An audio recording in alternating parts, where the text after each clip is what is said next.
दोस्तों, एरोप्लेन में बैठना लगभग हर इंसान का सपना होता है। आप में से बहुत से लोग एरोप्लेन में सफर कर चुके होंगे और कई लोगों की इसमें सफर करने की इच्छा भी होगी।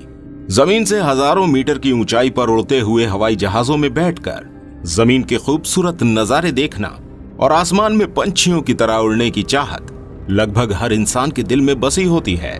पर अगर दोस्तों इस चाहत को पूरा करने के चक्कर में आप दुनिया से ही हजारों सालों के लिए दूर चले जाएं तो कैसा लगेगा? अब जरा सोचिए कि आप एरोप्लेन से किसी लंबे सफर पर निकलते हैं।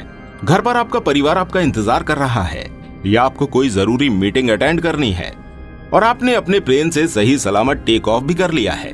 लेकिन जब आप अपने डेस्टिनेशन पर उतरते हैं तो आपको वहां जाकर मालूम होता है कि आप अपने समय से 37 साल आगे पहुंच गए हैं। जी हाँ, जब आप प्लेन में अपनी यात्रा के लिए चढ़े थे तब से लेकर आज 37 साल बाद जाकर आप धरती पर उतर पाए हैं। तो दोस्तों, ये सोचकर ही आप घबरा गए ना? अब जरा आप उन लोगों के बारे में सोचिए जिनके साथ ऐसा हुआ है।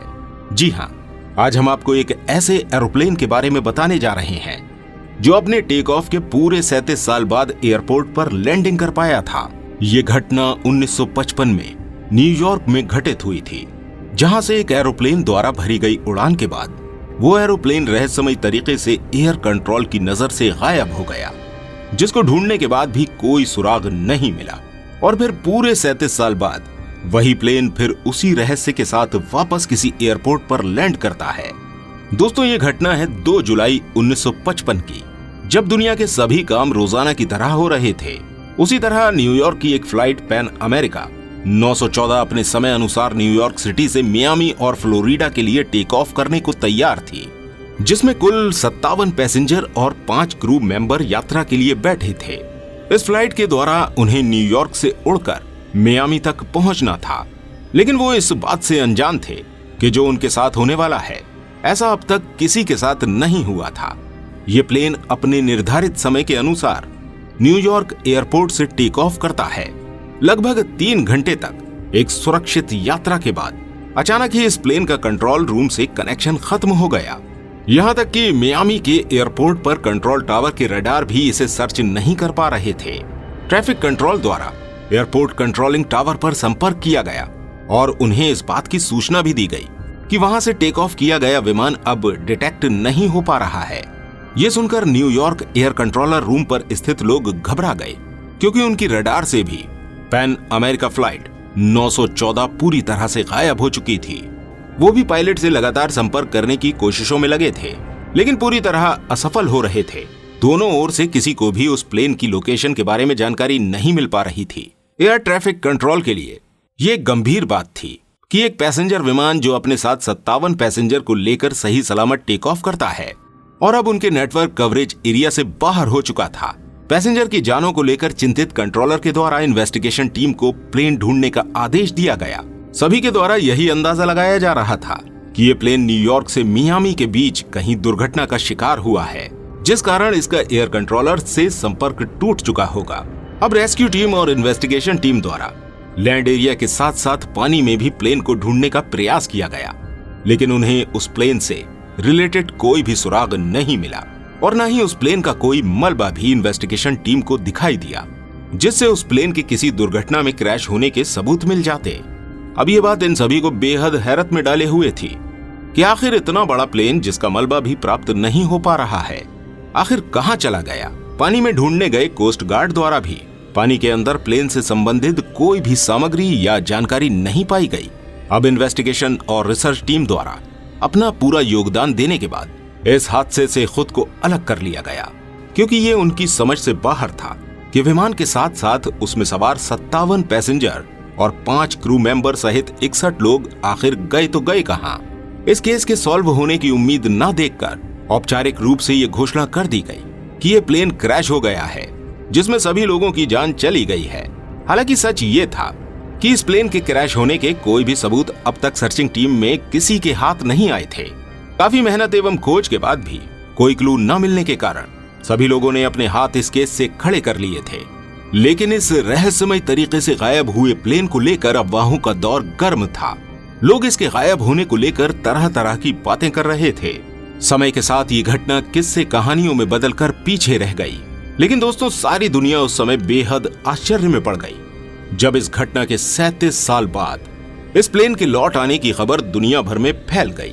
जी हां दोस्तों, रहस्यमय तरीके से अपने टेक ऑफ के बाद गायब हुए प्लेन की कहानी में अब एक अलग ही मोड़ आ रहा था जब 9 सितंबर 1992 को इस घटना के ठीक 37 साल बाद वेनेजुएला के काराकास एयर कंट्रोलर रूम में उस दिन अब तक सभी कुछ सामान्य था, लेकिन जब एयरपोर्ट के एयर कंट्रोल रूम में वहां के एयर कंट्रोलर जोएंजी ला कोर्ट की नजर अपने रडार स्क्रीन पर पड़ी तो वो एकाएक चौंक गए, क्योंकि वहां उन्हें एक डॉट दिखाई देने लगा था जो इस बात का संकेत था कि कोई फ्लाइट उनके एरिया में एंट्री कर रही है। वो थोड़ा हैरत में थे कि बिना किसी नोटिफिकेशन के और कांटेक्ट के ये प्लेन इस एरिया में कैसे आ गया था। पहले तो उन्हें लगा कि ये उनकी आंखों का धोखा है, लेकिन उन्होंने अपने और कलीग्स को अपने पास बुलाकर ये दृश्य उन्हें भी दिखाया और देखते ही प्लेन एयरपोर्ट के काफी नजदीक पहुंचने लगा। तब कंट्रोलर द्वारा उनसे संपर्क किया गया। स्क्रीन पर विमान को देखने के बाद ये लोग बेहद हैरान थे, क्योंकि ये कोई मॉडर्न प्लेन नहीं था बल्कि DC-4 जनरल डगलस था जो 1992 में बहुत ज्यादा बदलाव के साथ चलते थे। मतलब इन प्लेन्स में कई मैन्युफैक्चरिंग डिफरेंट किए जा चुके थे, जबकि अचानक आए इस प्लेन को देखकर यह नहीं कहा जा सकता था कि यह वर्तमान समय में चलने वाला कोई प्लेन था।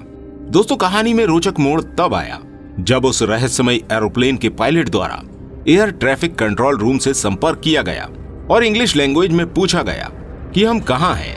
इस सवाल के जवाब में ट्रैफिक कंट्रोलर द्वारा कहा गया कि आप काराकास एयरपोर्ट के पास हैं, कृपया अपनी फ्लाइट के बारे में जानकारी दीजिए। इस सवाल को सुनकर पायलट थोड़ी देर खामोश रहा, फिर पायलट ने जवाब दिया, पैन अमेरिका फ्लाइट 914 के द्वारा हम मियामी जा रहे हैं और इस फ्लाइट में 5 क्रू मेंबर और 57 पैसेंजर मौजूद हैं। ये सुनकर ट्रैफिक कंट्रोल टीम बहुत हैरान हो गई और सोचने लगी कि ये फ्लाइट अपने डेस्टिनेशन प्लेस से इतनी दूर यहाँ तक कैसे आ गई। इस कंफ्यूजन को दूर करने के लिए कंट्रोलर द्वारा पायलट से और जानकारी ली गई और कहा गया कि हमें अभी कुछ समझ नहीं आ रहा है, कृपया अपने बारे में और जानकारी दीजिए।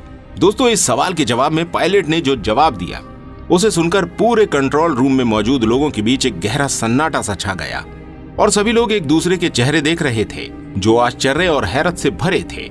उस जानकारी के दौरान पायलट द्वारा बताया गया कि उन्हें 2 जुलाई 1955 को सुबह 9:55 पर मियामी एयरपोर्ट पर उतरना था। क्रू मेंबर्स के चेहरे की रंगत तो बदलना लाजमी थी, क्योंकि ये पायलट हाल फिलहाल की नहीं बल्कि पूरे 37 साल पुराने टाइम पीरियड के बारे में बोल रहा था। अब क्रू मेंबर्स यहाँ पर ये सोचने लगे कि इस फ्लाइट को पहले सही तरीके से लैंड होने दें, इसके बाद सारी इन्वेस्टिगेशन की जाएगी, क्योंकि इस समय फ्लाइट पायलट से इंक्वायरी करने का मतलब फ्लाइट को खतरे में डालना होगा। एयर कंट्रोलर द्वारा फ्लाइट की लैंडिंग के लिए तुरंत रनवे को साफ कर दिया गया और इस प्लेन के एयरपोर्ट पर लैंड करने के साथ ही ग्राउंड यूनिट को कमांड दिया गया कि वो तुरंत इस फ्लाइट के पैसेंजर्स को अटेंड करे। प्लेन के लैंड होने के साथ ही एयर कंट्रोलर मिस्टर कोर्ट द्वारा फ्लाइट पायलट से एक सवाल और पूछा गया। उन्होंने कहा कि क्या आप जानते हैं कि आज 21 मई 1992 है। इस सवाल को सुनते ही एक बार फिर से सन्नाटा सा छा गया। इस सवाल को पूछने के बाद यकीनन मिस्टर कोर्ट को लग रहा था कि उन्होंने ये सवाल पूछकर एक गलती कर दी थी। इसके जवाब में पायलट ने जो किया उसकी इन लोगों को उम्मीद नहीं थी। पायलट ने जवाब दिया कि कोई भी उनके पास नहीं आएगा, क्योंकि वो अब यहाँ से जाना चाहते हैं। और इसके साथ ही एरोप्लेन का इंजन स्टार्ट हो गया था और ये विमान काराकास एयरपोर्ट से फौरन ही चला गया। हालांकि एयर कंट्रोलर द्वारा पायलट को कमांड देकर कई बार रोकने की कोशिश करी गई, लेकिन पायलट ने किसी की नहीं सुनी और प्लेन को टेक ऑफ करके वहां से चले गए। एयरपोर्ट से जाने के बाद विमान काफी दूर तक आसमान में दिखाई देता रहा और इसके बाद रडार सिग्नल पर एक डॉट की तरह दिखने लगा और फिर पूरी तरह गायब हो गया। एयर ट्रैफिक कंट्रोल रूम में बैठे लोगों को बेहद बड़ा झटका लगा। उनके सामने इस 20 मिनट में जो हुआ उसे वो ठीक से समझ भी नहीं पा रहे थे। उनकी आंखों ने अचानक से एक ऐसा प्लेन देखा जिसने आज से 37 साल पहले उड़ान भरी थी और अपनी उड़ान के साथ ही वो आसमान में ही कहीं गायब हो गया था, और जो आज अचानक से वेनेजुएला के काराकास एयरपोर्ट पर अपनी पूरी सवारियों के साथ लैंड कर गया था। ये घटना अपने आप में बेहद हैरान करने वाली और अपने साथ कई सवाल लेकर आई थी। हालांकि इसके बाद प्लेन का ना तो कोई सुराग मिला और ना ही उससे जुड़ी कोई खबर दोबारा सुनने को मिली। हालांकि वीकली वर्ल्ड न्यूज पेपर में 1985 में ये स्टोरी इस घटना से 7 साल पहले ही छापी जा चुकी थी, जिसमें विमान के गायब होने तक की कहानी मौजूद थी। इस न्यूज़पेपर द्वारा इस स्टोरी को 2 बार पूरी डिटेल के साथ छापा गया था, जिसमें यह कहा गया था कि शायद ये विमान टाइम ट्रैवल करके आने वाले सालों में मतलब फ्यूचर में पहुंच जाएगा। हालांकि कुछ लोगों का मानना है कि केवल ये एक कहानी है, जबकि कई लोग इसे एक रहस्यमयी घटना मानते हैं। वहीं कुछ लोग कहते हैं कि ये प्लेन कुछ अनजानी ताकतों द्वारा स्पेस में ले जाया गया होगा। हालांकि तथ्य कहते हैं कि एयर ट्रैफिक कंट्रोल रूम में जो भी बात पायलट और कंट्रोलर के बीच में हुई थी, उसकी रिकॉर्डिंग एयरपोर्ट मैनेजमेंट द्वारा गवर्नमेंट को सौंपी गई थी। कुछ बुद्धिमान वर्ग इस फ्लाइट को अनरजिस्टर्ड फ्लाइट कहते हैं, जिसका कोई रिकॉर्ड मौजूद ही नहीं है। फिलहाल ये फ्लाइट हमारे और आपके लिए एक रहस्यमयी घटना बनकर सामने आई है। आप ही फैसला कीजिए और हमें कमेंट में बताइए, क्या ऐसा पॉसिबल है? क्या ये सिर्फ एक मनगढ़ंत कहानी है? उम्मीद करते हैं कि आपको ये वीडियो पसंद आई होगी। ऐसी ही और वीडियोस को लगातार देखने के लिए हमारे चैनल को सब्सक्राइब जरूर कीजिएगा और इस वीडियो को लाइक और शेयर करना बिल्कुल मत भूलिएगा। वीडियो में अंत तक बने रहने के लिए दिल से धन्यवाद।